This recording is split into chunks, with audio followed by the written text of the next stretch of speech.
open a more extensive deliberation on all the national security arrangements. If I'm not mistaken, please correct me if I'm wrong, is this the first time that he has actually spoken, Mr. Yoram Cohen, since he actually retired from that post? The previous head of the Israel Security Agency, the SHABAK, Mr. Yoram Cohen. Thank you. Hello. And I'd like to thank the organizers and Major General Amos Gilad, and to have asked me to present my personal view on the Palestinians and peace or no peace. The Israeli-Palestinian conflict is one of the most complex ever, because interwoven with that are a number of dimensions, national ones, territorial ones, sensitive ones, religious ones, because, of course, of the bloodshed that exists between these two people. Their beliefs are, they can explain that they want a Palestinian state with the capital being in Jerusalem. And if they're talking about those territories that were actually occupied since the Six-Day War, decisions really haven't been made. Various governments have tried to reach agreements with the Palestinians with very generous proposals and concessions on both sides during Arafat Barak and Olmert Abbas, but the Palestinian Authority didn't agree to these proposals. Over the last years, the Israeli leadership decided on various national principles for the negotiations with the Palestinians. The main of them would be 2 states for 2 peoples, that Israel would be recognized as either a Jewish state or the national homeland. Jerusalem would remain united as a sovereign part of the sovereign state of Israel, that there would be security arrangements that would be determined, that would be suitable for the Jewish people, and that we would have security and we'd be able to protect ourselves against terror, etc. The Jewish settlement blocks would also be actually arranged as well, and that the Israelis would remain in their settlement blocks after the agreement. They would still have the sources of water, and the area west of Jordan would be demilitarized. Palestinian refugees wouldn't come back into Israel.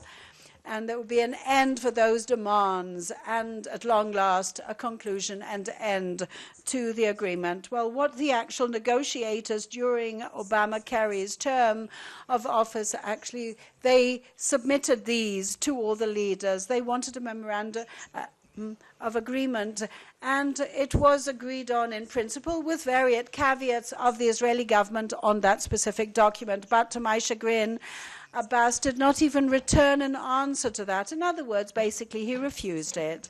So the whole worldview of the Palestinian leadership over the last years is that, number one, that they want to keep stability when there is no stability in the region. 2, that they would adhere to a Palestinian state in the 67 borders with the capital, Jerusalem. Number 3, that in a lack of an agreement that on borders, Jerusalem, sovereignty, the future of the settlements, and the security issues, and there would be a lack in the Palestinian population to reach a comprehensive agreement that would actually demand of them to make additional concessions. 5, there was a lack of support of the Arab leaders for these specific compromises that were offered, a lack of trust in the Israeli leaders, and also a kind of conspirational belief that that's what the Israelis have all sorts of other plans. 7, there would be prerequisites and sine qua non that they would speak about, for example, the evacuation of the Judean Samaria and the release of soldiers. They wanted to go back to negotiations, and they would delegitimize Israel, and they would go to the International Court in Hague and organize boycotts and BDS against Israel. That they would continue try and weaken the Hamas. And, of course, they continued supporting the political convicts and the shaheeds, that they would retain the security arrangements with Israel and the coordination with them in order to retain the Palestinian rights. Now, all these issues are basically focused between the two on borders. Palestinians want 100% of the territories that were occupied in 1967. From their point of view, there is a readiness to actually do a swap of territories in Judea and Samaria that would be up to 1.9% from the point of view of the equivalents. Now, that was agreed upon during Olmert's term of office because the Israelis did actually agree to a swap of territories up to 6.9%. Jerusalem, all the Palestinians demand that all the territory of Jerusalem, 6 square kilometers of land would be handed over, that were occupied in the Six-Day War, would be handed over to the Palestinians. They agreed that it would be an open city under their management. All sorts of ideas were brought up about compromises, but no idea was adopted by them. The settlements. On the issue of the future of the Israeli citizens and settlements that will not be part of the settlement blocks, they declared, the Palestinians, that they want a clean country of Jews. They said, so therefore every Israeli citizen can make a decision for himself whether to remain in the Palestinian Authority or move over to Israel. That's what the Israelis said. Now, from the point of view of the security arrangement, the Palestinians would agree that the moment they have a state, it would be demilitarized, it would not have an army, and restricted from the point of view of heavy armament. They want policing forces in accordance, but the Palestinians want an international force that would actually observe and guard the borders. They're not willing to have an Israeli force in the Jordan Valley for dozens of years ahead, but there is a readiness for an interim period of between 3 to 5 years only. The Palestinians do not agree to thwart terror by Israel in the Palestinian Authority territories. They do not want Israel's involvement in the external border crossings. They do not want it in the electromagnetic crossroad, nor in the air. In other words, there are gaps that are unbridgeable. The Palestinians are demanding of Israel that they have to recognize the problem and the responsibility for the Palestinian refugees, and they would agree to compensate these refugees. The Palestinians agree for a just and agreed upon settlement, a return to his own or her own home, including even if we're talking about the borders of 1948. They would be able to settle anywhere they want. But they claim, the refugees, that Israel is not willing to take upon the responsibility, although we did say that we would be willing for them to move into the Palestinian Authority area and some kind of partial compensation. Now, the issue of the water, there are various agreements on that, even if they weren't formally agreed upon and signed. Up to now, the Palestinian leadership have refused to recognize Israel as the homeland of the Jewish people. To reach a Palestinian Authority, with the Palestinian Authority, an agreement is something that is very problematic.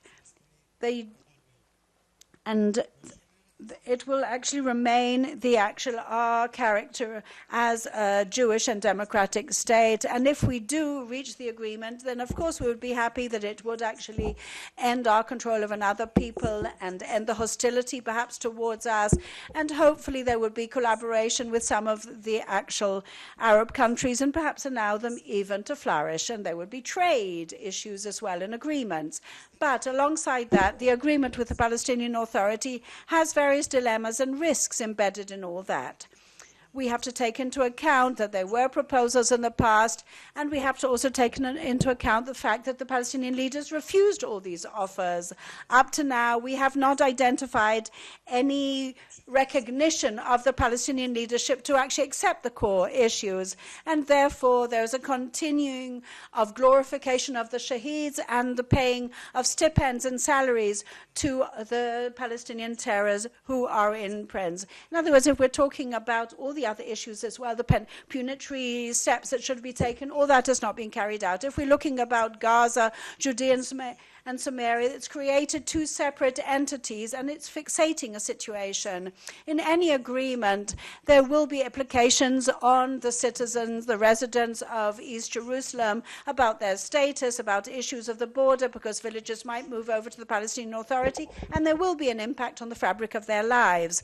Alongside that, there's a fear of the Hamas taking over the Palestinian Authority, either with a coup or through elections.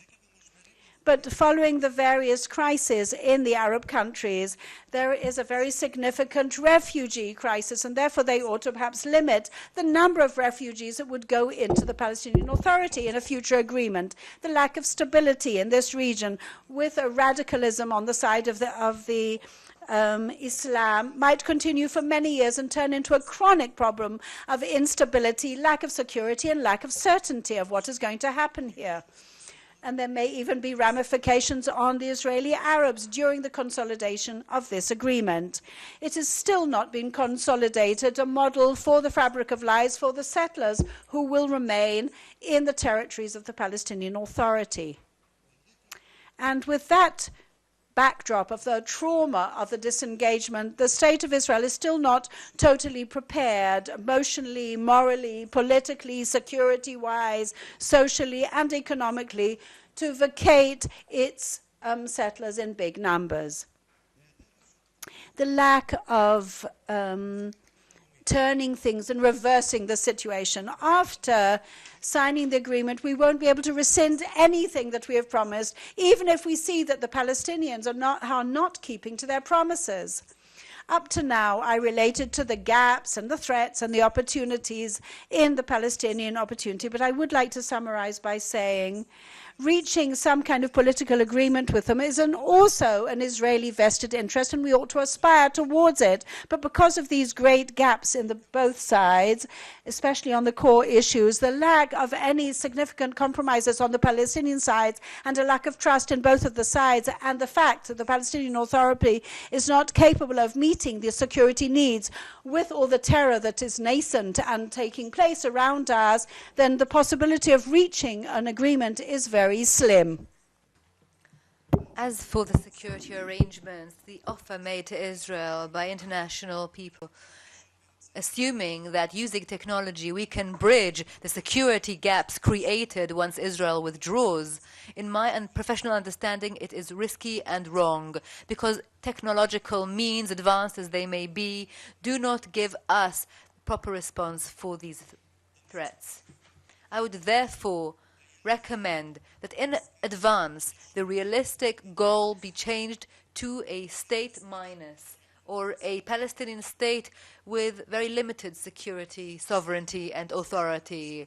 And reaching an agreement requires a perception and cultural change among the Palestinians in its approach to Israel, in minimizing incitement, and in other areas. As for political positions, the leadership will find it difficult to become flexible on its own. Therefore, the support of the Arab states is required. This challenge is being faced by the United States administration to create an alliance with the Arab states and to exert pressure on the Palestinians that they are more flexible in their core demands, and that will only be required if this backup is done publicly, together with incentives for the various players. This process of becoming closer may last for many years, and in the short term, Israel must focus on improving the current situation as much as possible and picking modus operandi that will allow us to reach such an agreement when the conditions are ripe.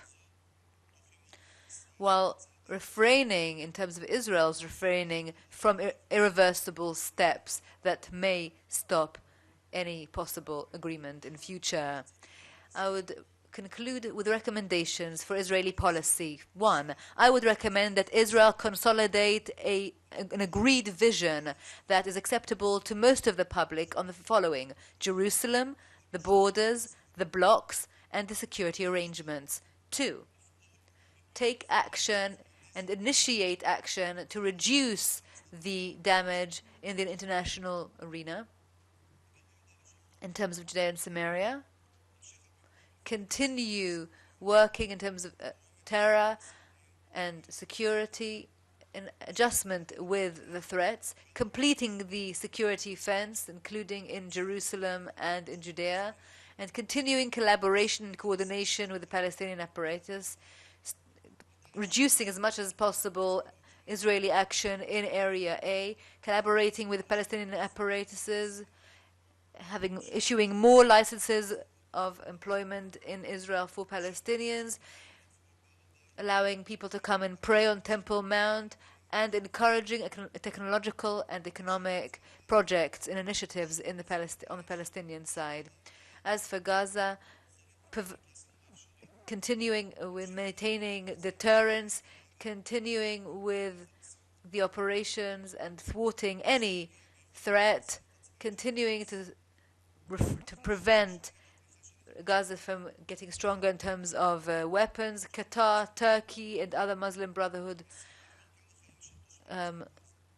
movements, and helping the fabric of life of the Gaza civilians, whereas it's for investing in structure, in infrastructure, in building of schools, helping the prevention of a humanitarian crisis, and allowing a shuttle to the Hussein border. And I would like to end with a quote from Shai Agnon. Any place where there is no paved road, there are many paths. And when you take one path, there is another. As long as the snow covers the ground, one could say, take this path or this path. They're both as good. But once the sun is out and the snow melts, then the right path is revealed, and everyone knows that all other paths are a mistake. It seems that in the current reality, we don't need to take ambiguous, cloudy paths. But on the other hand, we cannot just wait and stand around doing nothing until the sun comes out. We should prepare ourselves so that once the path is revealed, we would be able to take it strongly and securely. Thank you very much.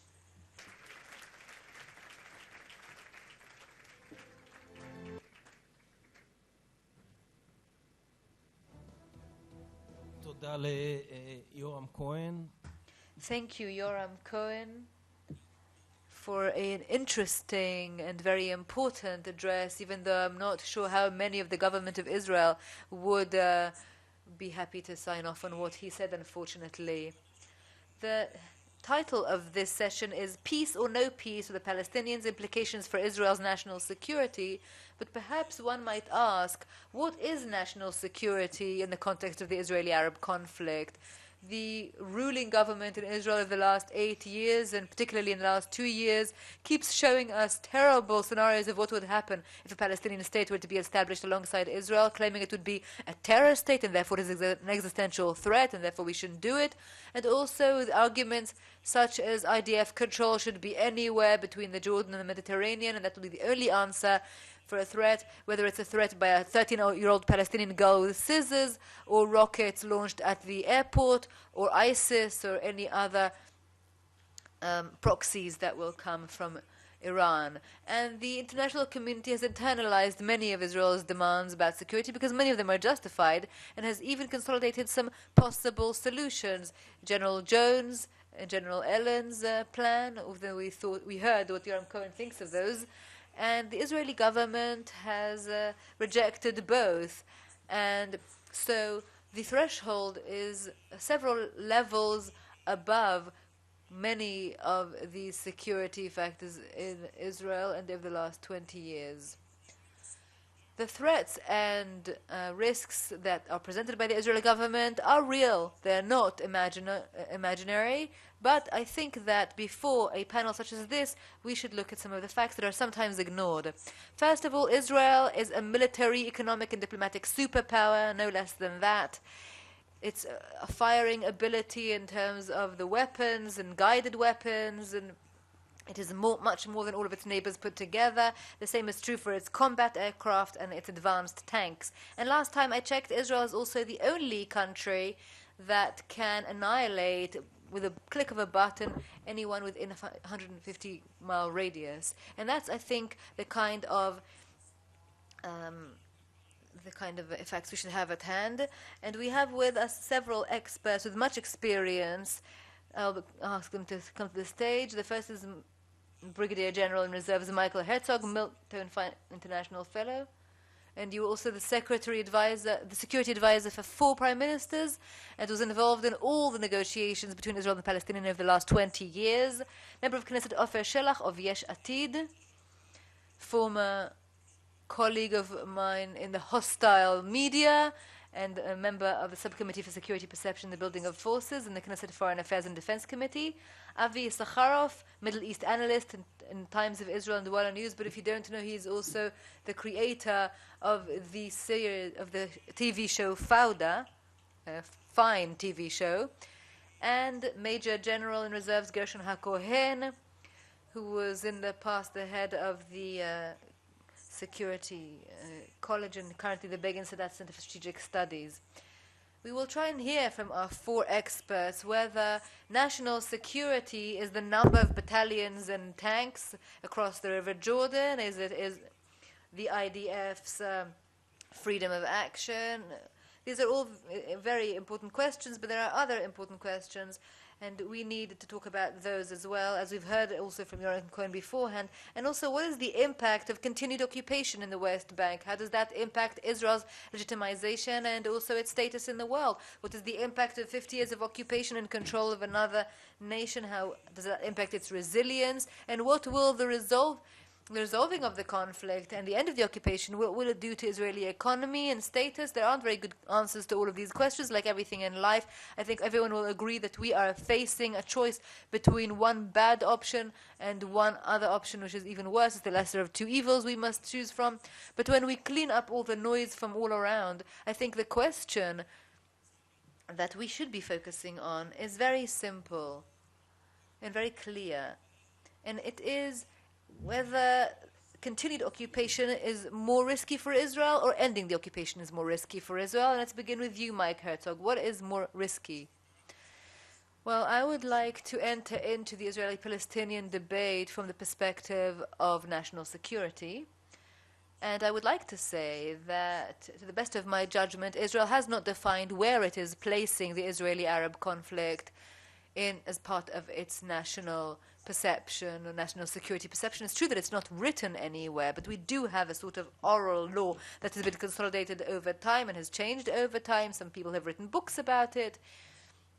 But never did we place the Israeli-Arab conflict in here, because in an internal political discussion, I was a member of several committees that have discussed this issue, as among them the Security Perception Committee that Itzik Mordechai set up in the 1990s in the Meridor Committee, and then we were always told by the political echelon, don't touch that. And I think that this discussion should in fact focus, and I would like to focus it on 4 basic questions. The first question is the relations between peace and security, police security and territory, if you might like. Assuming that peace can contribute to security, I mean, everyone will agree that the peace accord with Egypt has contributed, but how does that have to do with security? Well, in a scenario where it does not undermine our security, what are the kind of risks that you need to take in any agreement, and where does the fine line appear between having the brackets more wide because of brackets that need to be wider?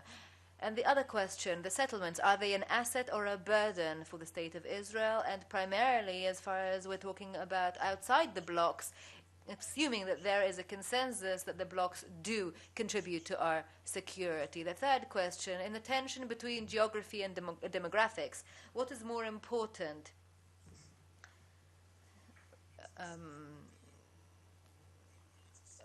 If we adopt what's more important, the land of Israel or the people of Israel? I'm talking about internal cohesion. What is more important? And personally, I feel that most of the speakers of the right wing who say that we should create an irreversible kind of reality don't really give this a proper response. And the fourth question is the continued situation, the status quo. If it doesn't change, where will it lead us in 10, 20 years, 50 years' time? As I've said, I don't think that Israel has really answered these questions properly, and I'm going to say even more than that. I think that in my experience and in my judgment, the reality on the ground has become so, not based on an independent, sovereign Israeli decision, but because of all sorts of pressures, of making facts on the ground, of settling on the ground, not because the government wanted to do it, but because somebody decided to do so and just created this reality, or external pressures whereby the US administration said freeze the construction. They didn't come because of Israeli strategy. That's not where they stemmed from. And talking about these issues, it's very complex, and as Yoram has said, it's true. We need to delve into the deepest components of our identity and the other side's identity, matters of religion, history, emotion, and so on and so forth. And at the end of the day, you need to understand that on all of the paths lead the same way. There are no silver bullets, and all paths are risky in some way. And at the end of the day, it's a balance of risks and opportunities. And so I think that at the heart of this discussion is the question of really calculating all of the risks, and if we do part with the Palestinians, and the risk of a binational state. That's the two things that we need to look at. As for the security risks of parting ways, well, these are true and real threats and risks. We don't have strategic depth in this country. We are strong, but we are also very sensitive in many areas. We have a history of terrorism, suicide bombers, rockets. We are surrounded by hostility. These things are not imagined.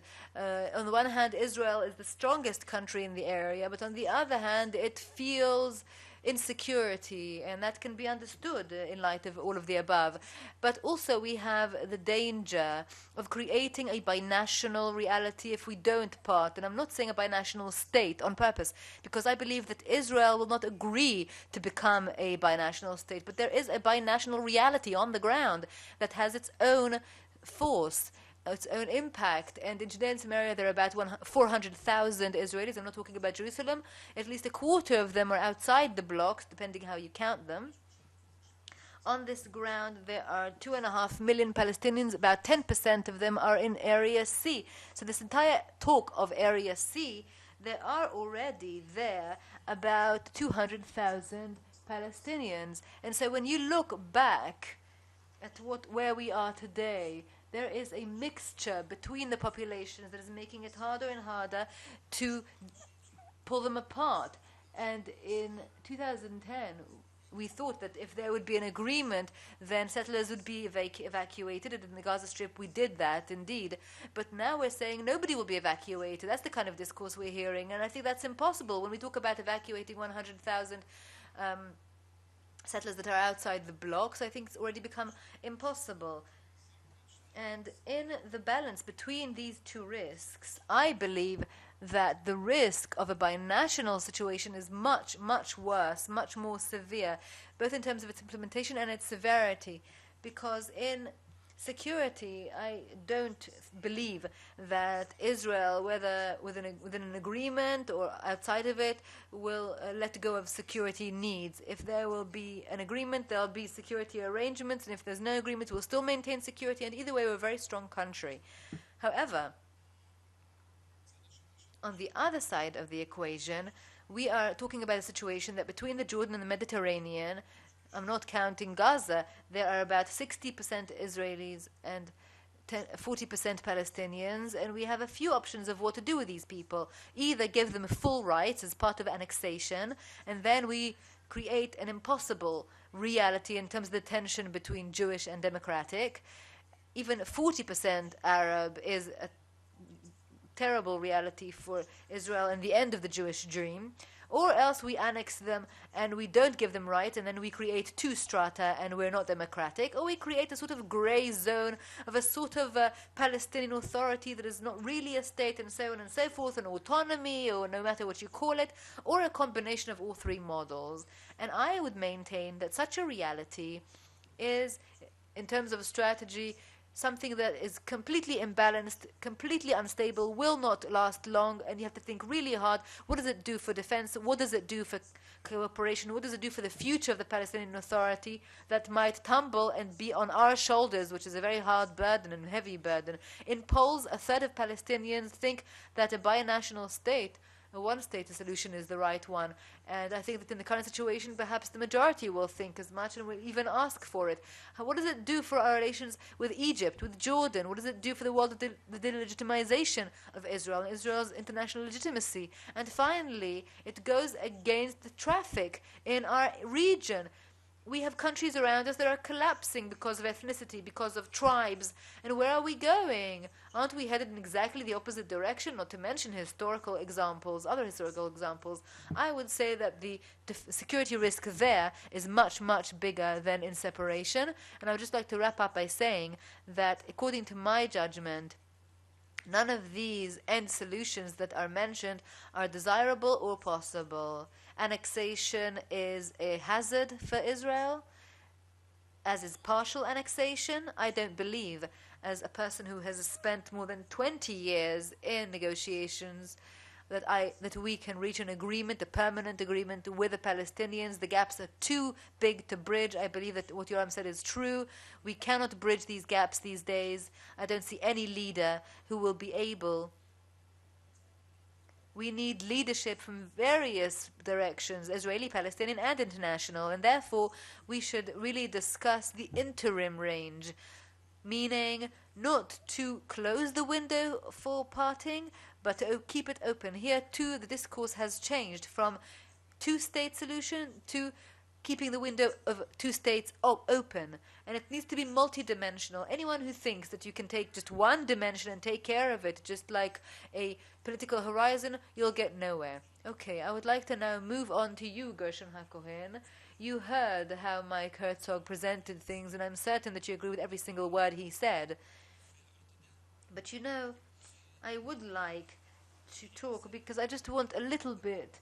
I want you to say, listen, guys, this is all fine, parting and everything, but forget it. The only thing that will ensure Israel's security is the exact opposite. If we do come together, if we are everywhere on the ground. The question is, once again, how do you see that? What makes you think that getting deeper and deeper, mixing into it more and more and getting more and more involved will improve the situation in Israel? Well, by the way, I just finished writing a book on this very topic that explains why the two-state solution in the Clinton layout is a complete catastrophe, but what Rabin said I can go with, because Rabin said about Jerusalem it should be united, that the Jordan Valley in the broadest sense should go to Elon Moreh and Itamar, Kida and Balchatzor.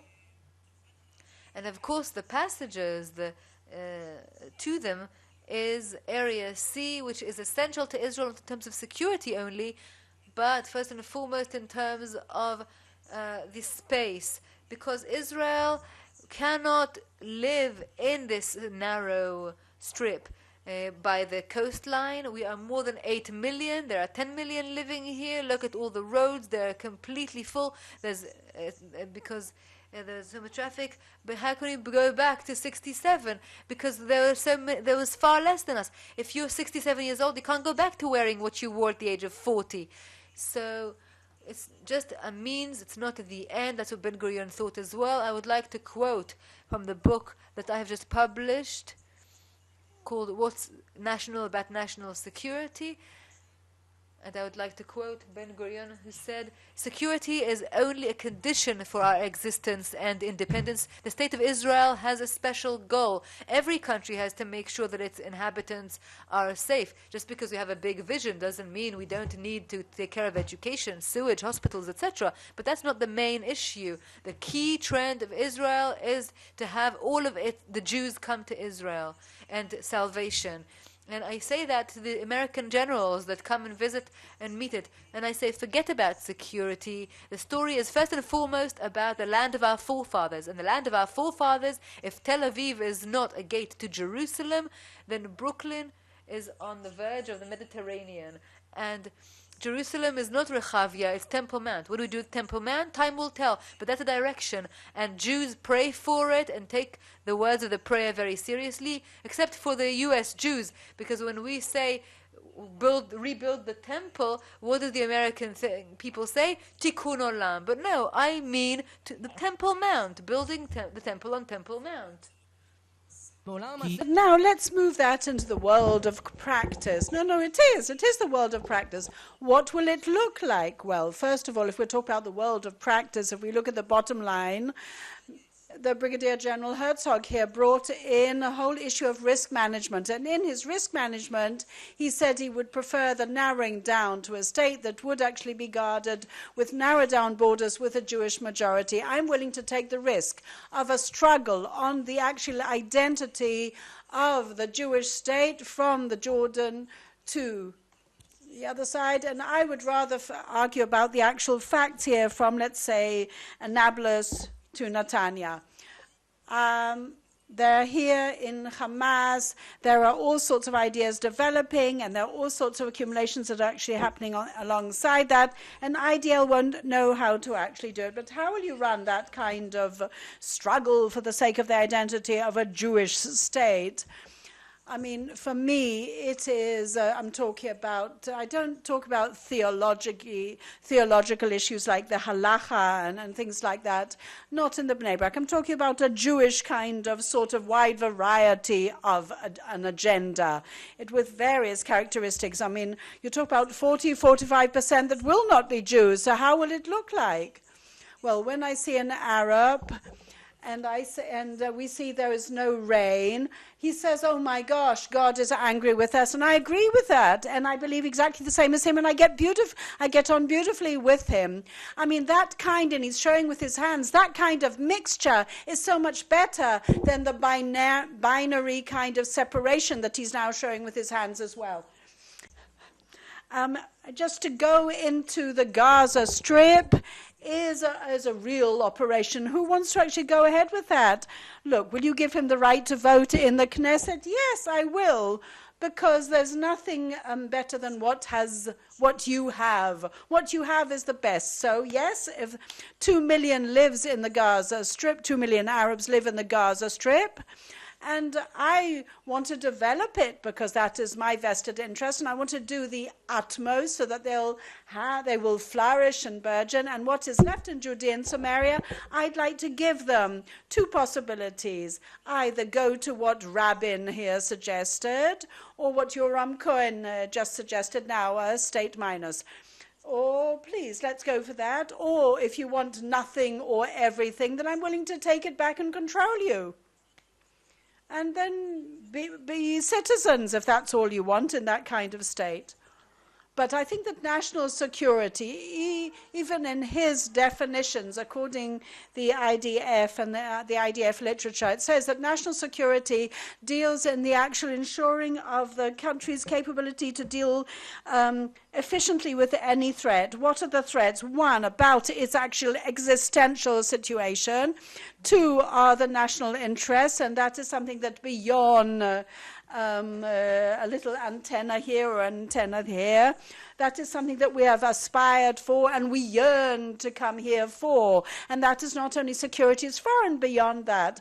Otherwise, that is why it's called national security, because it's not only the technological side, it's everything.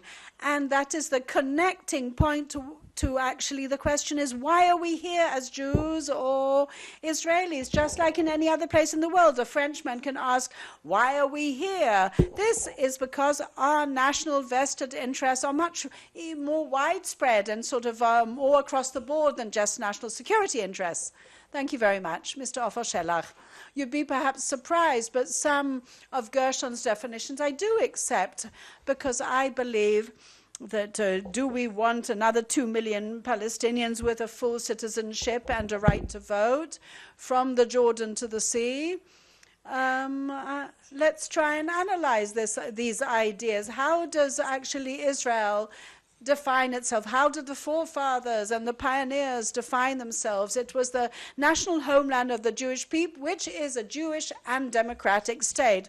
And if anyone has seen the film Ben-Gurion Epilogue that is now actually being screened in some of the synagogues, Ben-Gurion talks very clearly about the fact that with the establishment of the state and the ensuring of the majority Jewish majority in it, we haven't actually concluded all our objectives. After all, we have to be lightened to the Gentiles and other things. But this is all part of the foundation and the foundation pillars of our actual state. And that is this democratic side is no less than the idea of the Jewish state. I don't think there should be any tension between these two words, but unfortunately that is what happens, and we all are familiar with that from our everyday lives. But if we're talking about a binational state, I think that actually has an expiry date stamped on the state of Israel through that, if it's a binational state. And the separation from the Palestinians is required in order to continue this basic definition of Israel as a Jewish and democratic state. Now, I would like to add an additional element that hasn't been mentioned up to now. And that element, I think its importance is truly on the up and up. And I think that it's a historic moment from that point of view. And that is the position, the place of the State of Israel in the Middle East. And it's something that we vacillated about for many a year. In other words, we're talking de facto about actually the perception of all this, because we don't always formulate things. And there's a reason why we don't formulate things. I think in my role, in my role in the Knesset, we've dealt with that and deliberated it a lot. The fact that we would find ourselves as a villa in the jungle is not only because we have sets of values that are different from those of our neighbors, and I believe that that is part of my identity as an Israeli, but also as part of the Middle East. And we're paying a very high price for that. If we're talking about the Iranian actual agreement, if we're talking about the JCPOA, and we said that it should only be a nuclear agreement and not what we wanted, which was more, that would ensure the security of, that would really deal with the aggression of the Iranians in the Middle East, and it would have helped us, and it would have been to the benefit of all the other countries around us in the Middle East. We have to be partners, and if we are not partners and show what the identical values that we share with all the other countries in the Middle East, and that could possibly contribute totally to the instability of the Middle East, we will really find ourselves in dire straits. This will not happen without an agreement with the Palestinians. And by the way, that won't happen following what Yoram said, because in order to really meet these unsolvable problems that he actually presented, the only possibility would be to expand the actual sort of game pitch. We have intelligence ties and with Jordan, with Egypt, and perhaps after the panel we'll allow Yoram perhaps to come and talk a little bit more about that. After all, he knows a lot about that, being the head of the SHABAK in the past. But what kind of targeted killings were carried out in Sinai exactly? What planes actually did aerial photographs of what was happening in Jordan and Syria, Iraq, etc. So we do have these ties, yes? Intelligence ties, however good they may be, even if they're excellent, are not true, well, they're a narrow expression, perhaps, of this common denominator that we have with the other countries, the actual shared mutual interests that we have. He spoke about about the Middle East. He spoke about the terms that were similar to the Shimon Peres's ones. Now we're talking about these countries having the capabilities economically of really improving the GDP and so many other things. But if we were talking about the Syrian issue and the Iranian issue, we won't manage to do that and put it on the table and explain what Israel's vision is, and that they're a partner in the molding of the Middle East without a Palestinian agreement. And we won't be able to reach an agreement with the Palestinian state, which I'm saying that we need that separation from the Palestinians in order to reach that Jewish democratic state idea with all its values. Now, I just want to follow up on what Yoram Cohen said, and I'd like to ask you, How many people in the Knesset nowadays are willing to stand in front of a camera and say what he just said, what Yoram just said now? I mean, in the coalition, not in the Knesset. In the coalition, well, ask the members of the coalition, and I'm not sure, I'm either not sure if it's to my chagrin or I'm delighted to say I'm not in the coalition, but I'd just like to show the Israeli side of what he presented. There is a picture between us and the Palestinians wherein the majority of the public supports a separation from the and a two-state solution.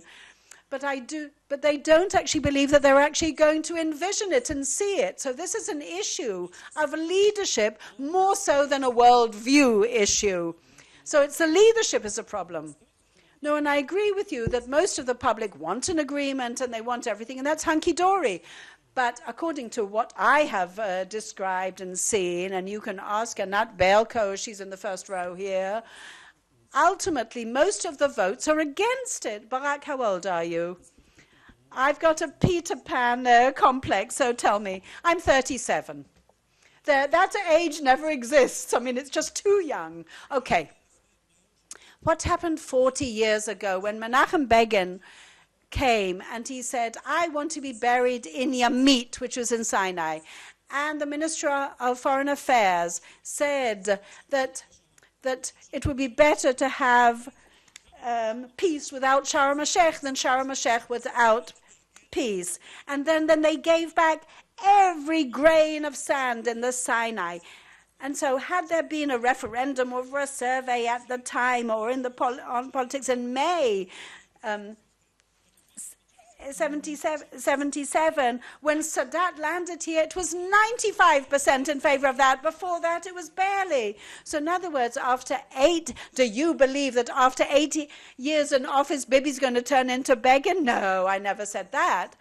No, but I mean, I'm a politician, so you're turning it into something political, and I'm not. All I'm trying to say here is that if you read the map as it is, with the right kind of vision, the right kind of spectacles, whether it's during the disengagement or the agreement that we never reached with Syria, or in the peace accords in Oslo, or if I'm going back in hindsight all the way down to the peace agreements with Egypt, when it was proven that the leaders had a vision and an agreement on the table, then the story was totally different.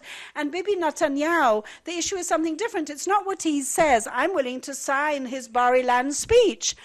And any statement that he made then, or when he speaks about the security side of the agreement, I agree with everything he says, but unfortunately, what Bibi says is not what Bibi means. And he hasn't taken one step in 8 years, and he and Abu Mazen, just as Yoram Cohen actually said, they're just entrenching themselves in why not rather than why yes.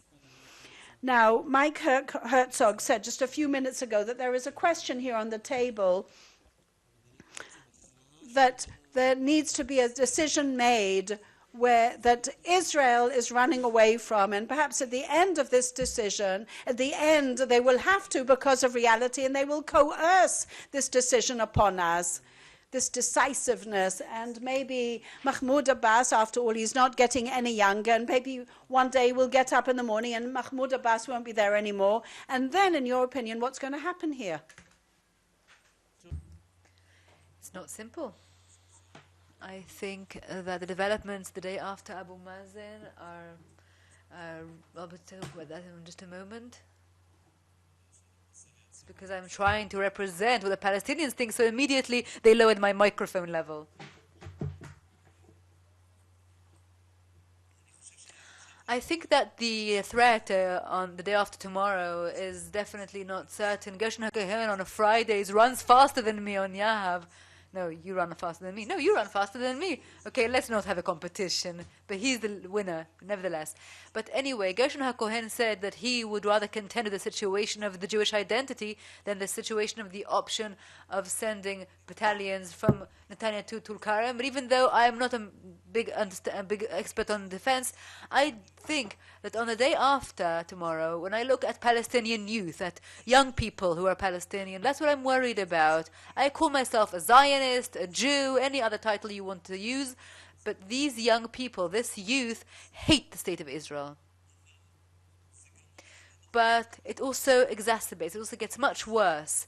And what's even scarier to me as an Israeli and a Zionist and so forth is the option that most of the young Palestinians, what they choose, they don't go out and riot, they don't go out and kill Jews.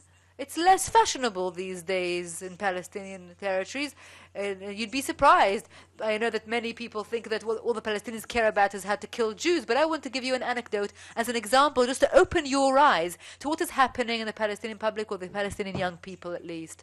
I visited the Al-Amari refugee camp at the heart of Ramallah. I went in there in order to do an article for Walla News, to do a piece for them, together with Ziv Cohen, who is a photographer, and we go into a pool club, and I see that they don't go to school. Young people, they were there. It wasn't like a school vacation or anything, but they didn't go to school there. And I talked to the young people there, and one of them wore a shirt of a shaheed, and I asked him, whose shirt is it? And he said, my brother's. And the photographer was taking photographs and video, and he said, wait, the one videoing there, is he a Jew? He thought at the time that I was a Palestinian, an Arab.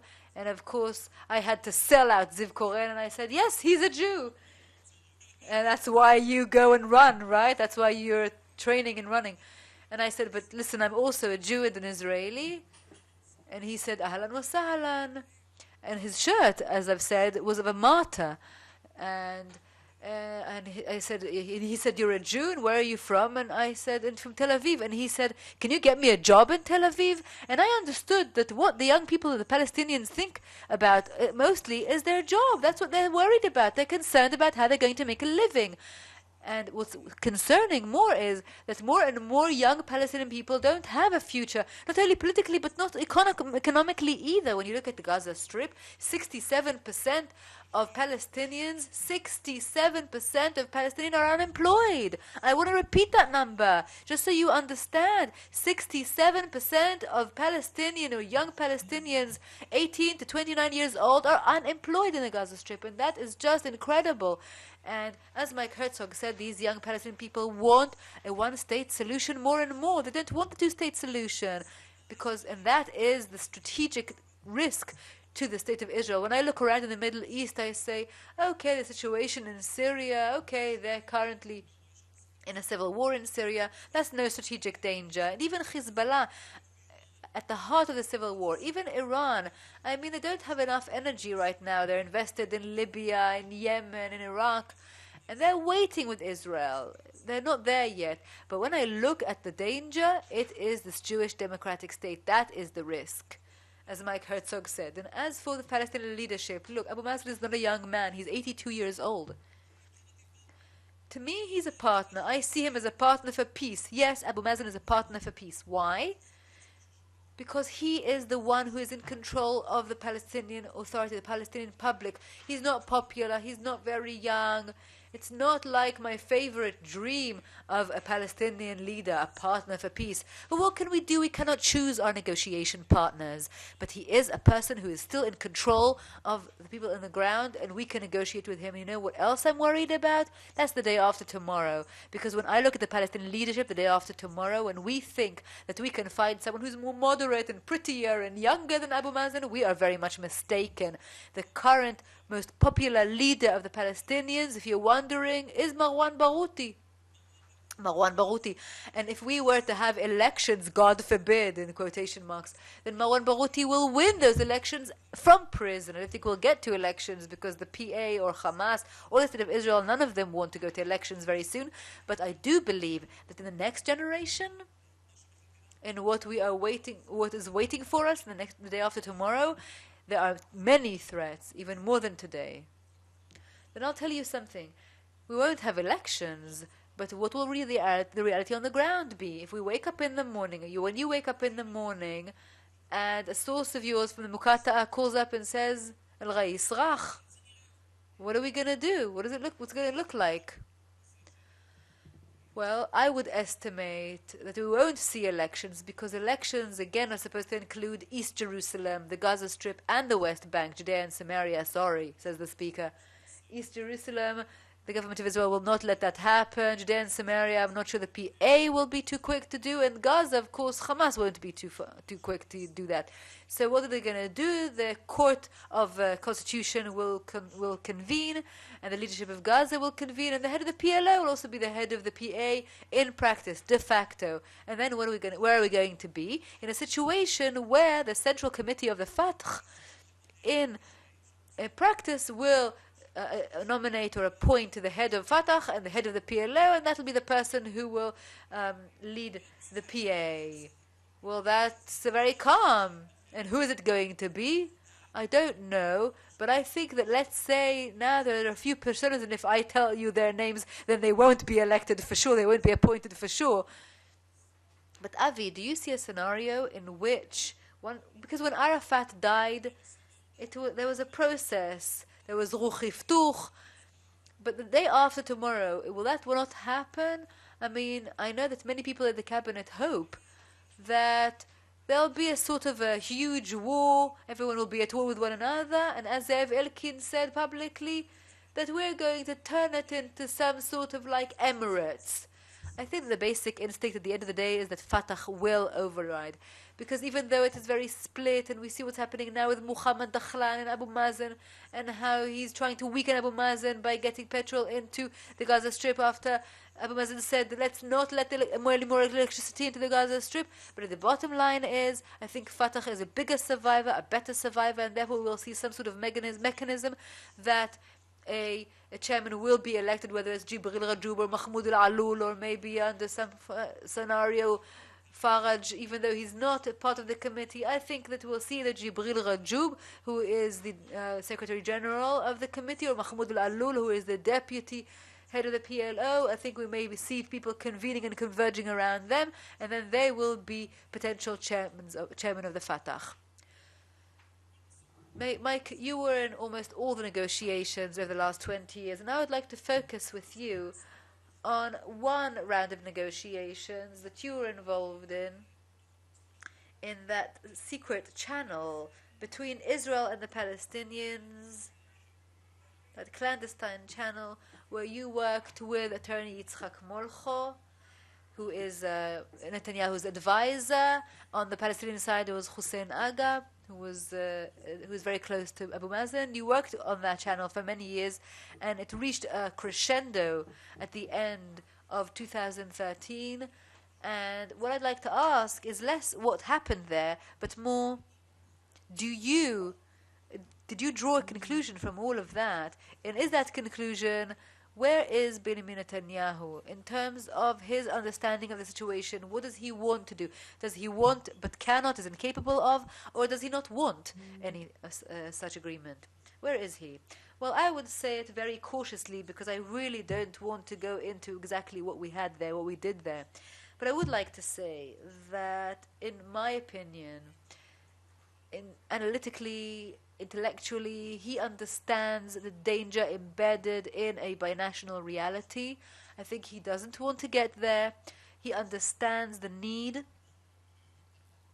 to part from the Palestinians, to separate from them, and yet he's very cautious, and he has conditions without which he won't reach an agreement. He talks very similarly to what Yoram said about a state minus. And I think that in addition to that, and perhaps beyond that, when he goes into some sort of a process, he is under very harsh pressure politically that in many cases limits his freedom of action, or in fact debilitates it. And therefore the situation in this area is even much worse than it was a few years ago, when we were in the secret and then later the public channel. And therefore, the problem is that it's all done. The good thing about a channel that is secret is because it's not exposed to the public. It doesn't invite diplomatic and political pressure, as is a more visible channel. And then we can go outside of it, and then you can plan ahead. I just want to say something, but I have a comment about that is important. Do you think that Netanyahu, at the end of the day, I mean, analytically you say he understands the situation, but analytically, is he where Yoram Cohen is at, or where you're at, or is he where Gershon is at? It is my opinion, and again, it's not like I sat down with him and he told me exactly what his final layout is, what his final map is, what his final destination is, but I believe that analytically he is pretty much where Yoram is.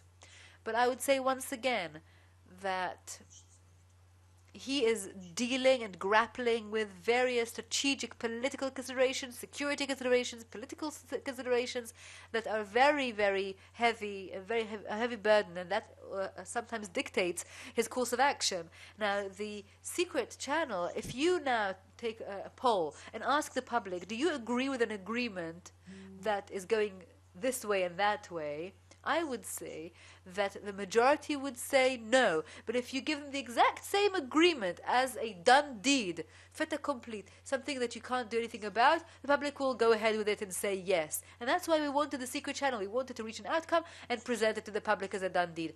And what I learned from that is that there is a competition here between strategic considerations and political considerations, and the strategic consideration doesn't always override.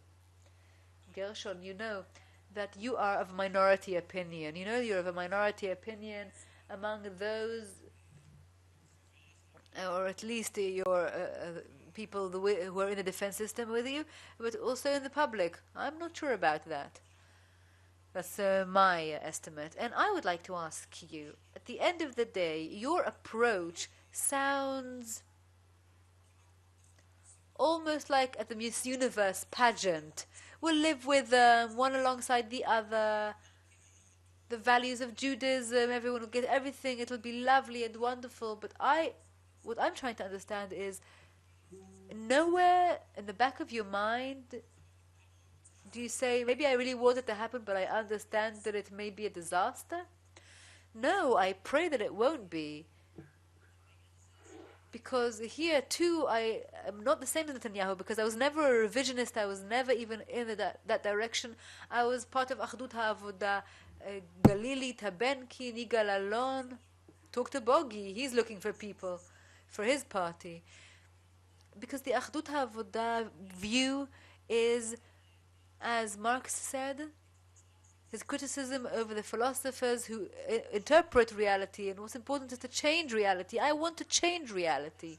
And I know that the starting point is a battle, and that is my cosmology. As I know it, even if we reach a peace accord, tomorrow is another day. What does cosmology mean? What is my world view, my outlook? What looks like stability may be stable now, but it's like the sea. The sea can be calm, but tomorrow is another day.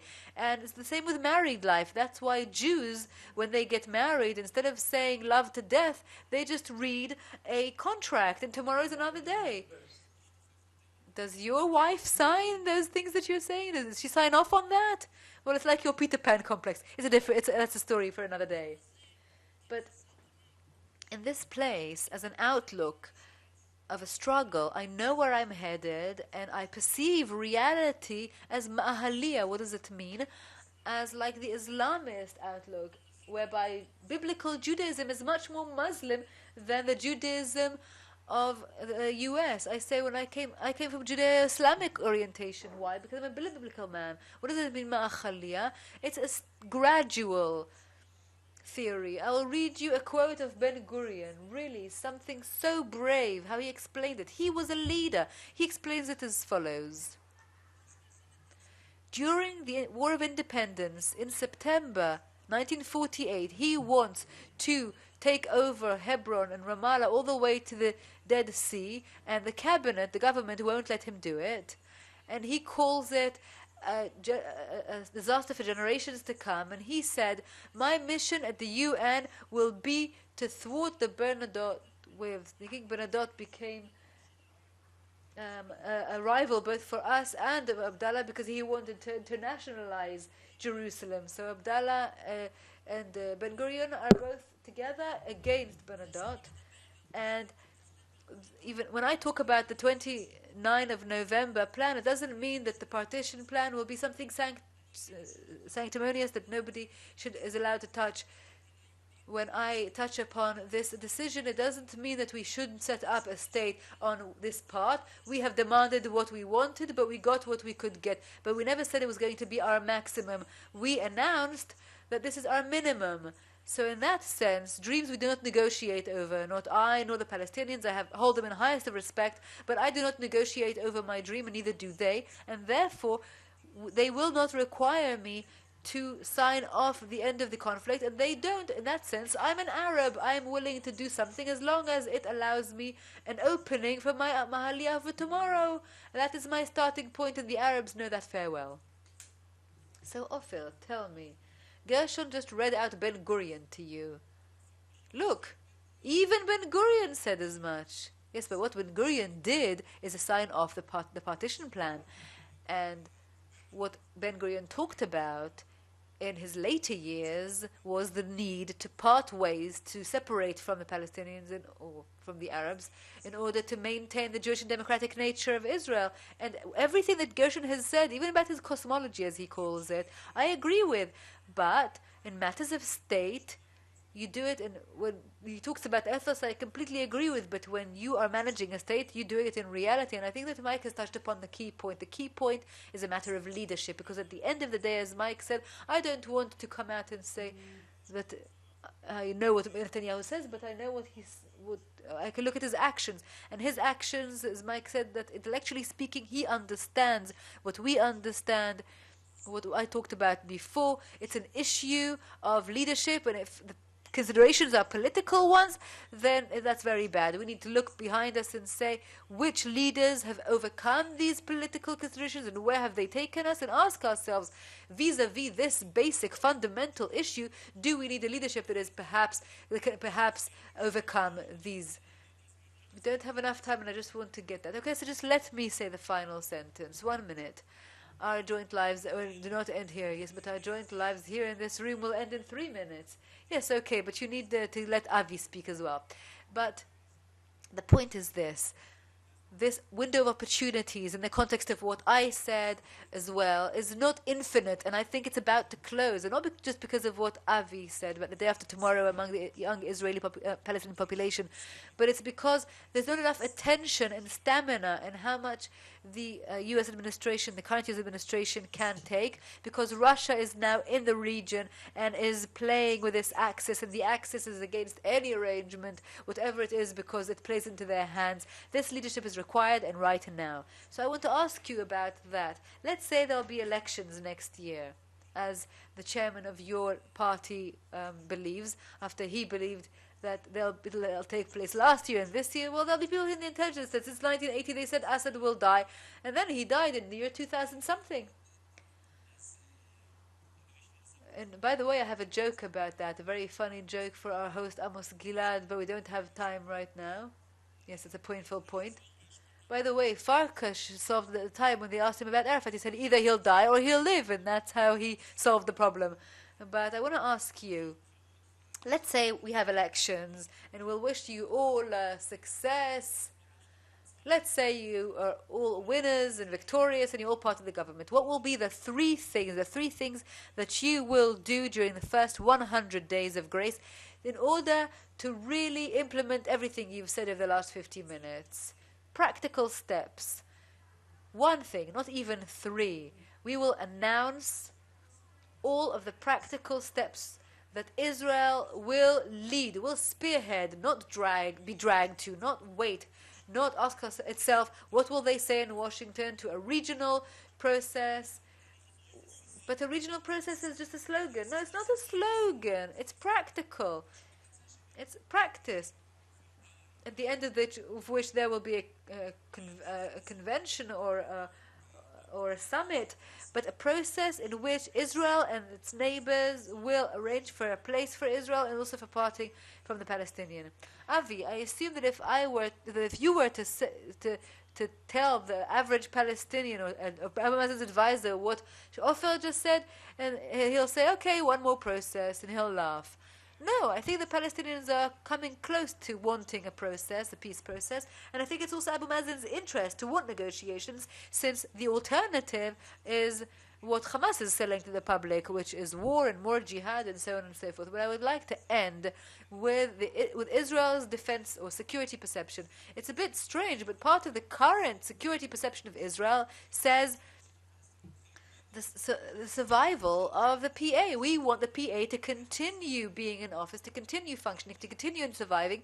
Why? Because they are promoting the security of the State of Israel. And there's a paradox here, an absurdity. How is it that Abu Mazen, this terrorist, this dangerous man, he is safeguarding Israel's security? Yes, the apparatuses are currently taking part in thwarting attacks, engaged in counterterrorism hundreds of times a year. This is not something I just made up. This is data from the defense system in Israel. And that is inconceivable. Why is the paradox so great? Because if the general intelligence and the general security, the security apparatuses of the Palestinians, if they can come through the radar, if they and terrorists go and carry out a terrorist attack, they get a salary from the PA for what they did. That's the big absurdity. Okay, so let's end with a question, and I want a yes or no answer from each of you. Next year, the Herzog conference, will we be having the exact same discussion, or will we already be having a discussion entitled, will the negotiation end with an agreement or not? Yes or no, Ofer? Yes or no? Yes or no? I'm not here because I'll still be within an election campaign. Yes or no? If we'll be in power, yes. And then we'll be talking about the process that's already taking place. We'll have the same discussion, we'll be just as pessimistic. Avi? I think we'll have a new discussion on negotiation. Gershon? I am praying no.